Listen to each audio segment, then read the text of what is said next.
Well, hey friends, we wanted to do a little something special for you as we dive into this series called Becoming the Person That God Made You to Be. And we just wanted to give you a little bit of some nerd/background-y kind of information on the book of Colossians, because some of you have already noticed, hey, if the spiritual fruit is mentioned in Galatians, then why are we talking about Colossians?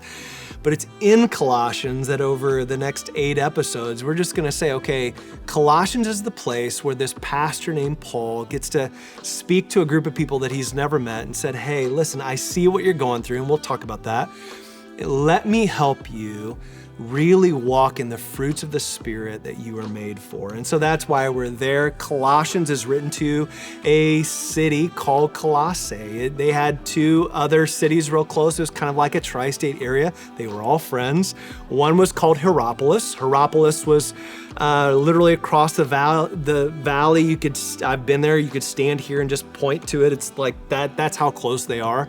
But in Hierapolis, there was hot springs, it was medicinal, it was romantic. Mark Antony and Cleopatra used to go on dates there. How cool is that? And then also there was this other place called Laodicea. Laodicea was kind of the commercial trade, political center for the region. So it was pretty wealthy, it was pretty influential. And then there was Colossae. Colossae was kind of like the tiny little town amongst the 3. And so what you need to know is Paul probably had never been here, but he had a really good friend. His good friend's name was Epaphras.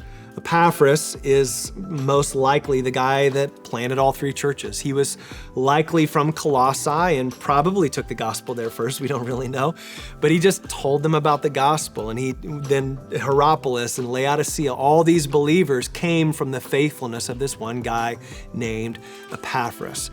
And so they were friends. And so Paul at this time of writing, we're probably looking at 61 to 63 AD.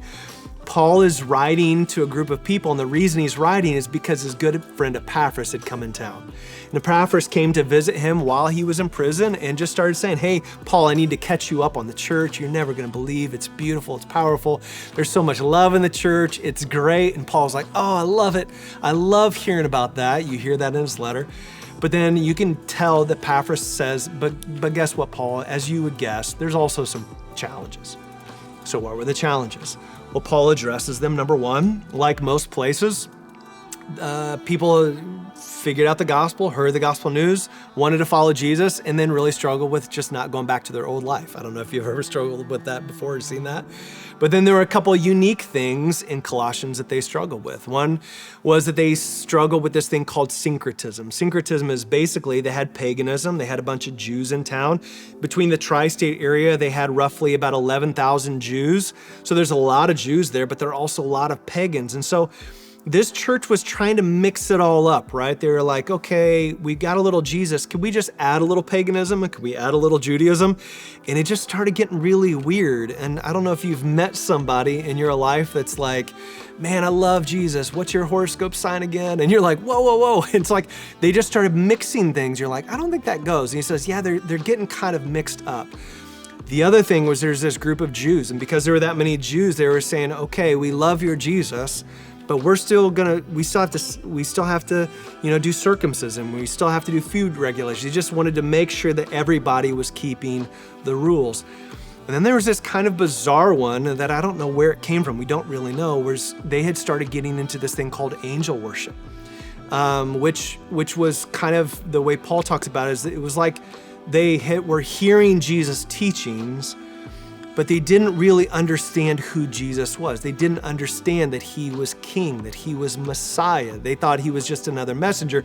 And so they started raising worship of angels in the church, thinking that angels were more important than Jesus. And so you're gonna hear a theme come throughout the entire book of Colossians where Paul's gonna say, okay, Epaphras, here's what I'm hearing. They're mixing everything up. They're going back to Judaism. They're starting to worship stuff that doesn't make sense. And so Paul is going to not only paint a really clear picture of the fruits of the Spirit and how to walk in them, but he is gonna warn them. He's gonna guard their hearts by painting the clearest picture of any of the epistles of the supremacy of Jesus.